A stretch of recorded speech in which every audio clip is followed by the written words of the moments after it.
Hello বন্ধুরা, আজকে আবারও চলে এলাম নতুন আরেকটা রেসিপি নিয়ে। তো আজকে এখানে এনেছি কাতল মাছ। এটা 3 কেজির মতো আছে এখানে। তো আজকে এই মাছটাকে আমি অন্যরকমভাবে মেথি দিয়ে রান্না করব। তো পেঁয়াজ দিয়ে তো রান্না করি, কিন্তু মেথি দিয়ে কখনো খাওয়া হয়নি। তো আজকে ভাবলাম যে অন্যরকমভাবে রান্নাটা করব। তার জন্য আমি এইরকম বড় বড় পিস নিয়েছি। তো এই পিসগুলো দিয়ে আজকে আমি মেথি দিয়ে রান্না করব। তো তার জন্য আমি কড়াটাকে ধরিয়ে দিয়েছি গরম হওয়ার জন্য। আর এখানে আমি হলুদ আর লবণ দিয়ে মাখিয়ে নেব। তো সবার আগে আমি এখানে দিয়ে দিচ্ছি লবণ। এখানে আমি 1 চামচের মতো লবণ দিয়ে দিলাম। আর এখানে দেব হলদে গুঁড়ো। এখানে আমি 1 চামচের মতো হলুদ গুঁড়ো নিয়ে নিলাম। এবার আমি মাছটাকে ভালো করে মাখিয়ে নেব। তো ততক্ষণে মাখানোর আগে আমি কড়াতে তেল দিয়ে তেলটাকে গরম হতে দিলাম।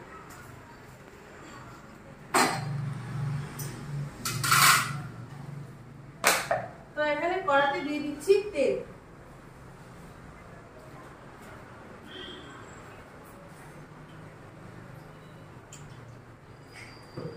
তো আমি এখানে তেলটা দিয়ে দিলাম। এবার আমি তেলটাকে গরম হতে দেব। তো আমার তেলটা এবার গরম হয়ে গেছে। এখানে আমি মাছগুলো ছেড়ে দেব। তো আমি এখানে আমি হলুদ লবণ মাখিয়ে নিয়েছি। যেহেতু পিসগুলো একটু বড়, তার জন্য আমি এখানে দুটো পিস করে আমি ভাজবো। তো প্রথমে একটা পিস দিয়ে দিলাম। এবার আমি আরেকটা পিস এখানে মাখিয়ে নিয়েছি, ওটাকে আমি এবার তেলের মধ্যে ছেড়ে দেব। প্রথমে দুটো করেই ভাজবো, না হলে মাছগুলো ভাজা হবে না। যেহেতু কড়াটা এতটাও বড় না আর মাছের পিসগুলো অনেকটাই বড়, তার জন্য আমি এখানে দুটো পিস করে মাছগুলোকে ভেজে নেব।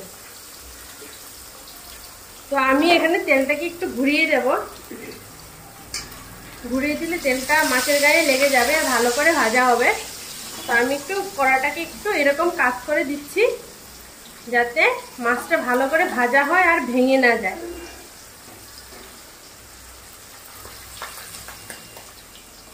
আর মাছ ভাজার সময় যদি মনে হয় ভেঙে যাবে, তখন আপনারা তেলের মধ্যে একটু লবণ দিয়ে দিতে পারেন। তখন মাছটা ভাজবেও না আর ছিটকাবেও না। তো মাছটা ভাজা হোক, ভাজা হওয়ার পরে আবার আসছি। তো আমার এক পিঠ ভাজা হয়ে গেছে। এবার আমি মাছটাকে উল্টে দেব। আস্তে আস্তে করে উল্টাতে হবে, যেহেতু মাছটা একটু বড়। তো এটা উল্টানোটা একটু অসম্ভব ব্যাপার হয়ে গেছে।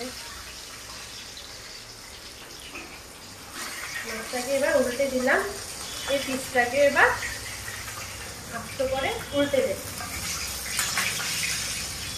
এটা ভাজা হয়ে গেলে তারপরে বাকি পিসগুলো এখানে দেব।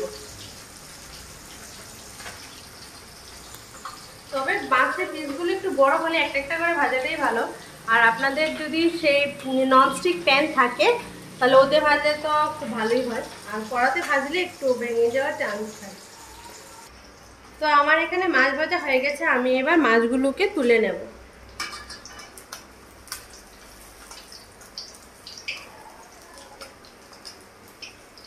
আমি খুব কড়া করে ভাজিনি, একদম হালকা ভাবে ভেজেছি। বেশি কড়া করে ভাজলে কি হবে, সেই রেসিপিটা হবে না। তো তার জন্য আমি একটু হালকা ভেজেছি, বেশি কিন্তু আমি ভাজিনি। ভালো করে দেখুন, আমি কিন্তু বেশি ভাজিনি, আমি কিন্তু হালকাই ভেজেছি।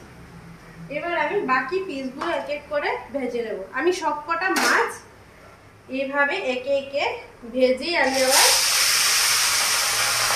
আবার দেখাবো রেসিপি।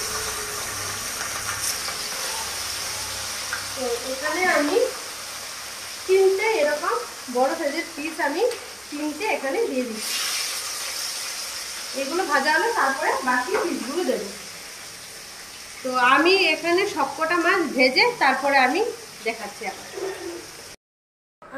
আমার এখানে মাছটা ভাজা হয়ে গেছে, সবকটা মাছ আমি ভেজে নিয়েছি। এবার আমি কড়াতে দিয়ে দেব সর্ষের তেল। তো এখানে মাছ ভাজার কিছুটা সাদা তেল ছিল, এতে আমি অল্প পরিমাণে সর্ষের তেল দিয়ে দেব, শুধু গন্ধ একটু স্মেলটা ভালো আসার জন্য। তো এবার আমি সর্ষের তেলটা গরম হলে আমি দিয়ে দেবো এখানে মেথি। তো এখানে আমার তেলটা গরম হয়ে গেছে। এবার আমি দিয়ে দেবো, প্রথমে দিয়ে দেবো কাঁচা লঙ্কা। এখানে আমি বড় সাইজের 5টা কাঁচা লঙ্কা নিয়েছি, আমি এগুলোকে দিয়ে দেব। কাঁচা লঙ্কাটা ভাজা হওয়ার পর আমি এখানে দেব মেথিটা। তো আগে কাঁচা লঙ্কাটাকে ভালো করে আমি ভেজে নেব। সর্ষের তেল দিয়ে অবশ্যই রান্নাটা করতে হবে। সাদা তেল দিয়ে রান্না করলে করা যাবে, কিন্তু সেরকমের টেস্টও হবে না আর সেরকমের স্মেলও হবে না, মানে খেতে ভালো লাগবে না মোট কথা। তো রান্নাটা অবশ্যই সর্ষের তেলে করতে হবে, আর তেলটা অবশ্যই বেশি করে দিতে হবে, কারণ রান্নাটা পুরোটা হবেই তেলের মধ্যে দিয়ে। এতে আমি এক্সট্রা জল আমি ইউজ করব না। তো এবার লঙ্কাটা আমি মাঝখান দিয়ে ফালি করে দিয়েছি, না হলে তো লঙ্কাটা ফুটে উঠবে, তার জন্য। এবার লঙ্কাটা ভালো করে যখন ভাজা হয়ে যাবে তখন আমি মেথিটা দিয়ে আমি বেশি কিন্তু ভাজবো না, না হলে তেতো হয়ে যাবে, খেতে ভালো লাগবে না। তার জন্য আমি এখানে অল্প পরিমাণে, মানে 1 চামচের মতো আমি এখানে মেথি নিয়েছি। তা আমার এখানে কাঁচা লঙ্কাটা কিন্তু ভাজা হচ্ছে। কাঁচা লঙ্কাটা ভাজা হলে আমি মেথিটা দেবো।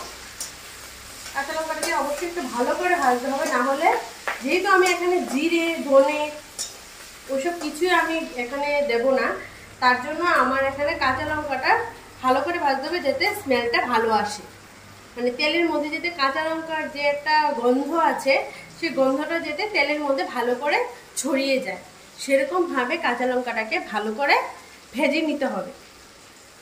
আর তেলটাকে একটু বেশি করে দিতে হবে। এবার যদি আপনারা তেল কম খেতে চান সেদিক দিয়ে আলাদা ব্যাপার, কিন্তু রান্নাটাই তেলে করতে হবে, তার জন্য একটু তেলটা বেশি করে দিতে হবে।